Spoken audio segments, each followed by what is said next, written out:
Hey, and welcome to another episode of From No Crypto to No Crypto. I'm your host, the Crypto Coach, Blockchain Wayne. Today I'm going to cover the Bitcoin halving, dive into that. It's coming up. It's right around the corner. So let's talk about the history of Bitcoin, the history of the halving, and what that could mean for potential future states of Bitcoin, Bitcoin supply, Bitcoin price. So I'm going to touch on all of that today. It's going to be shorter than a normal podcast, but I really wanted to touch on this because there's so much misconception around the halving. I see a lot of posts on social media and across different platforms where people are saying, what's happening at the halving? Does that mean that what I own in Bitcoin is getting cut in half? Does that mean that the price is going to be cut in half? And a lot of other crazy scenarios. So let's talk about what it is. Bitcoin is designed as a deflationary asset, which means that the supply is fixed. It is not more being created. There is a set number, and that number is not going to be exceeded. So let's back up. So January 3rd, 2009, the Bitcoin network went live. And when that network went live, it was launched by Satoshi Nakamoto, an anonymous figure, still not known to this day who he, she, or they were. But the network was launched, and more computers started to run the Bitcoin network, which would create what we call today the Bitcoin blockchain. That term wasn't around when Bitcoin first launched. It's actually been coined since. But that's what happened back then. And it was programmed into the code that there's only going to be 21 million total Bitcoin, 21 million total, but they weren't all released at one time. They were set on a release schedule of every block. Roughly every 10 minutes, new Bitcoin is created, and that number is not going to exceed 21 million. Right now, over 19 million Bitcoin have been mined, but that number keeps getting less and less that are released each year because of what's called a halving event.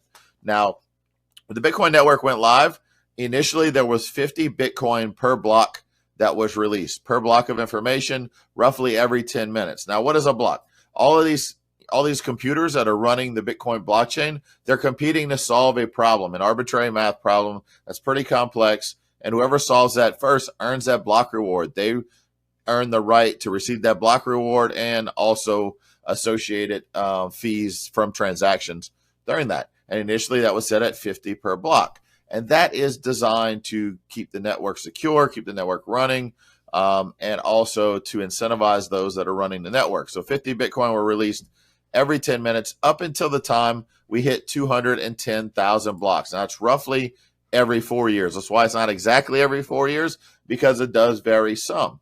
And so 50 Bitcoin were released until the first 210,000 blocks were created. Now, back to the block time. Now, the block time is roughly every 10 minutes, and the Bitcoin blockchain is designed to adjust difficulty to mine if those blocks are being made too fast or made too slow. So, perfect example, if those blocks are happening faster than every 10 minutes, there's a periodic check where the difficulty of those equations that computers are solving will increase, which will try to get that block time balanced back to that 10-minute time frame.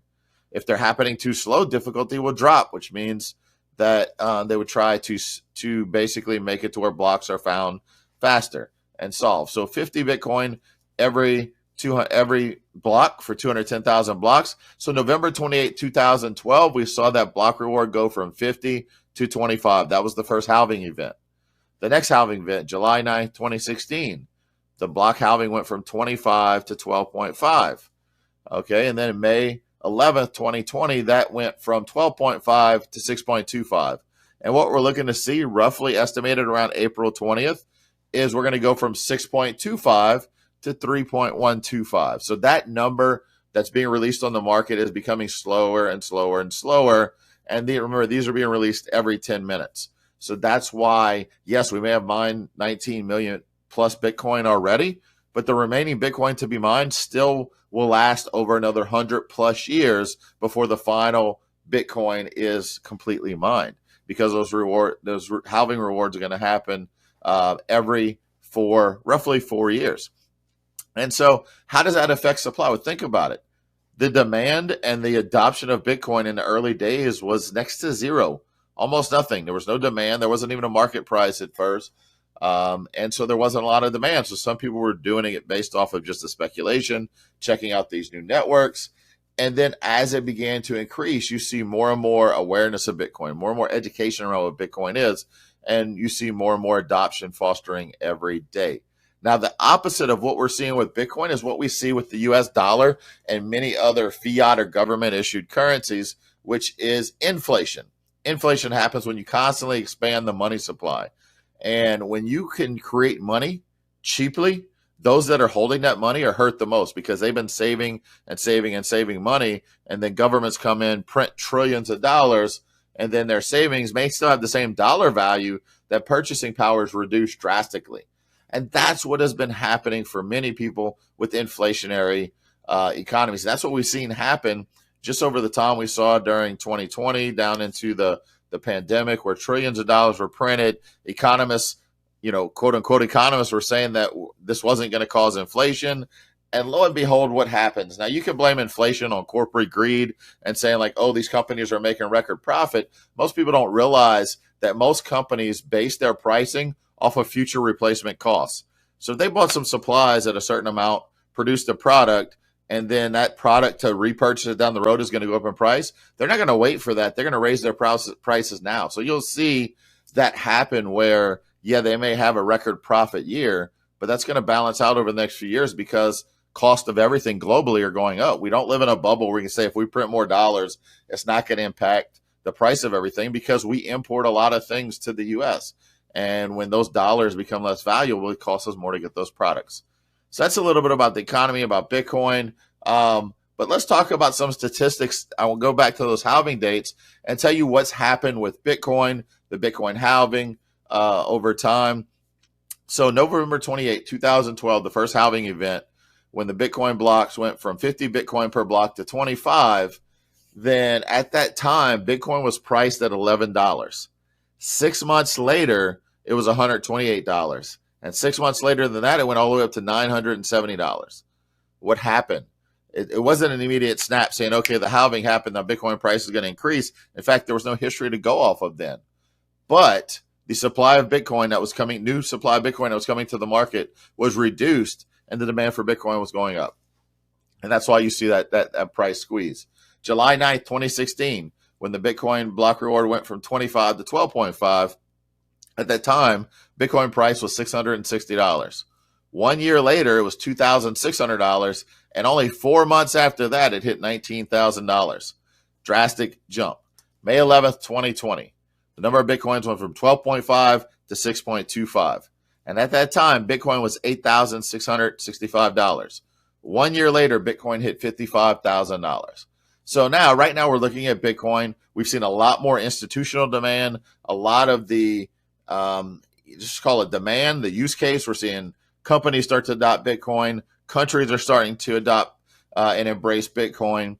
And right now, we're looking at a halving that's happening within the next couple of weeks, roughly around April 20th. Bitcoin is sitting around $67,000. Now, I'm not going to sit here and tell you, and nobody can know for sure, that Bitcoin, right after the halving, it's going to drastically go up. Hell, it may go down. I said that after the ETF because the price could be suppressed and manipulated for a short period of time, but you can't suppress the demand for Bitcoin that continues to increase. So after the halving, or maybe even right before the halving, we may see a drastic drop in the price of Bitcoin. But guess what?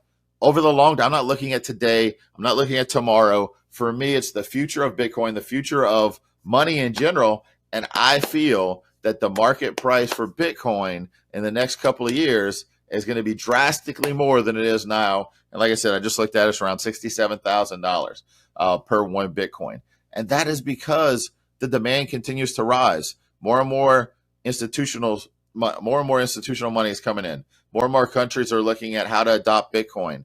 Now, in the U.S., many of you listening to this might be in the U.S. like I am, and we haven't seen inflation as bad as we've seen in other places, or we haven't experienced the currency collapse like many have. So to us, Bitcoin is just a speculative play. But to people that live in countries like Zimbabwe, Venezuela, and others, they've seen currency collapses. They've seen their money become worthless overnight, and they understand the value of a currency like Bitcoin that is decentralized, that is not controlled by any one entity. You see my shirt I'm wearing right now, separation of money and state. And that's not just a catchy saying. It's a philosophy that when governments and central entities get involved in money, it can become corrupted. We need decentralized money. The internet was a decentralization of information. There was a lot of things that came about, a lot more information that became available with access to the internet. It was open and available to everyone. And Bitcoin is the same decentralization and openness of money, which is what we need, as money has been used as a tool to exclude, to corrupt, to really basically only enrich those that are in creation of the money supply. All Bitcoin does is take away that ability for any one person to corrupt that money supply. And that is a beautiful thing, because we can replace everybody in power, anybody over central banks, anybody over government tomorrow, and we can replace them with people that have better morals, better intentions. And it won't take long for those systems to be corrupted again, because it's not about the people. We're people. People in general are fallible.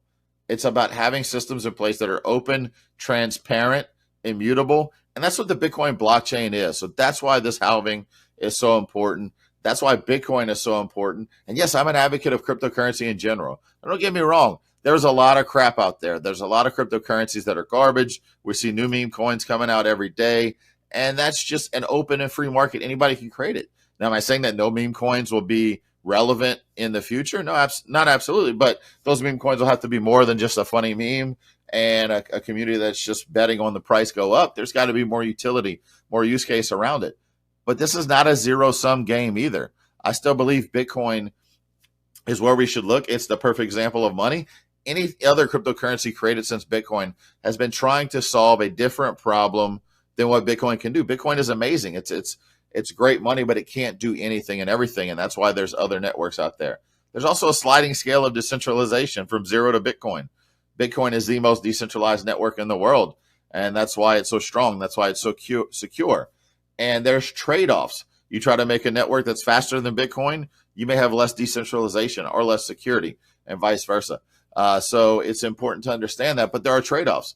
Like the same money that I want to, assets I want to hold for the long term, or that I want to use to purchase, say, real estate, is not the same digital currency or digital asset that I'm going to use to go pay for a bag of chips at the store. And I don't need as much security in that as I need in Bitcoin and the mass amount that may be stored there. So that's why there's sliding scale. So just understand that there's different consensus methods. Bitcoin is proof of work, which is what we're talking about here with the block rewards. What I described before was called mining.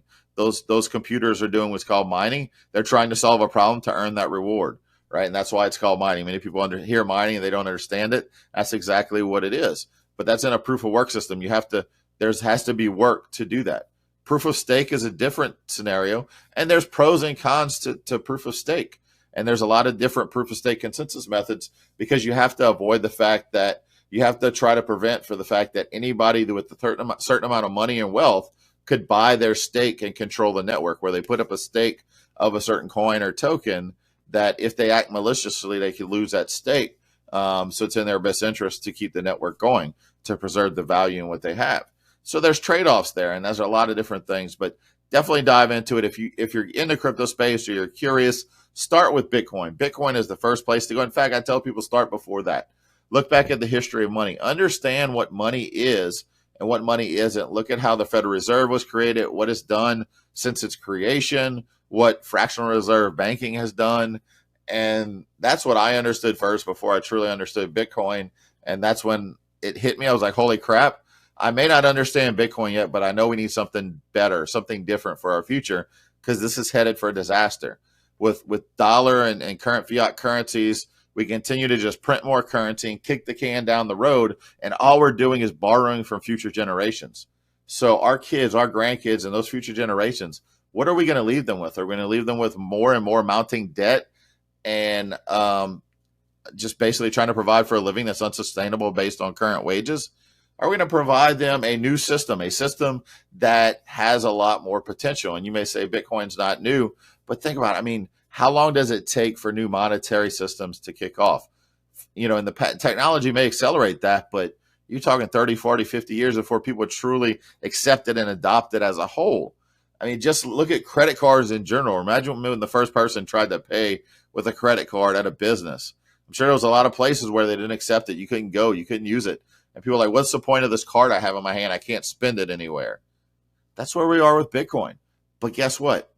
History may not repeat itself exactly, but there's a lot of similarities. So when you look at that adoption cycle of just, say, the credit card, then you're going to see the same thing happen. more and more retailers and vendors are going to start to accept cryptocurrencies for payment, and Bitcoin is going to be one of the main ones.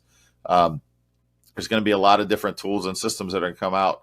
And so it's important to understand and learn about this now. For many of us, many of you listening, this may initially start out as a speculative bet. And don't get me wrong, I'm also betting on it. I'm looking to enhance our financial future by participating in this.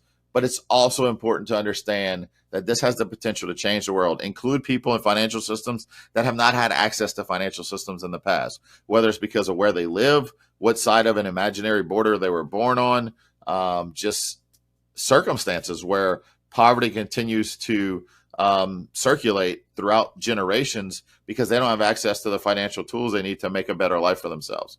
And many of us that have had a potential to do that in the past want to share that with others, because there's so many different things that we could see happen from the adoption of Bitcoin and in general cryptocurrencies. Don't get me wrong, there's 20, 30, 40,000 different cryptocurrencies out there.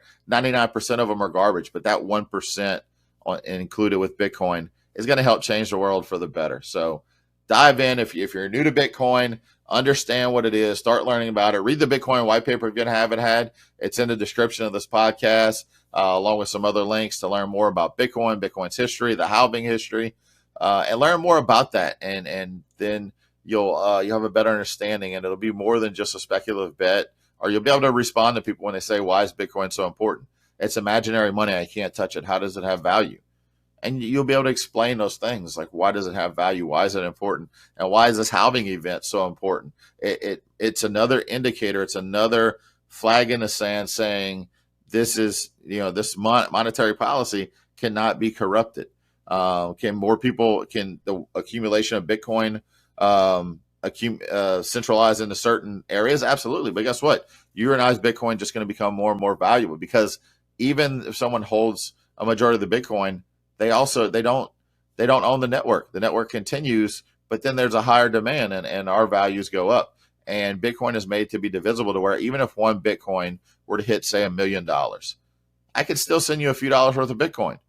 That's why it's because we think of dollars and cents, most of us, or something similar in your currency, where you may only have 100 pennies per dollar. Well, no, 0.00. No, this is Bitcoin is divisible to 8 places behind a decimal point, which means that allows you to have, like I said, if Bitcoin is $1 million, we can still transact with a few dollars worth of Bitcoin. So that's the halving event. It's coming up right around. I know some people in the industry are hoping it falls on 420. Those of you listening may know why, but either way, it's going to happen soon. It's baked into the code. No one can control it. No government state can say, you know what, maybe we should just let it run for a little longer at this current rate. It's not going to happen. It's going to get cut in half. So new supply coming into the market is going to continue to go down. Demand's going up. You don't have to be an economist to understand what can happen there. Not today, not tomorrow, but definitely in the long term. And like I told you, there could be a lot of volatility along the way. We could see some drastic drops before it goes up. If you look at what happened, after each one of those halving cycles, it wasn't like we hit the halving and it went straight up. I'm showing you the end result, or the result a year or 18 months later. But along there was some drastic drops, some great opportunities. So make sure to look out for those as well. So that's it for the Bitcoin halving. Hopefully this was helpful. Hopefully you understand a little bit more about it. Drop some comments if you want to know more about the Bitcoin halving and any other events that are coming up in the crypto space. But that's it, everybody. Thanks again for listening, and we'll see you on the next episode. Have a great day.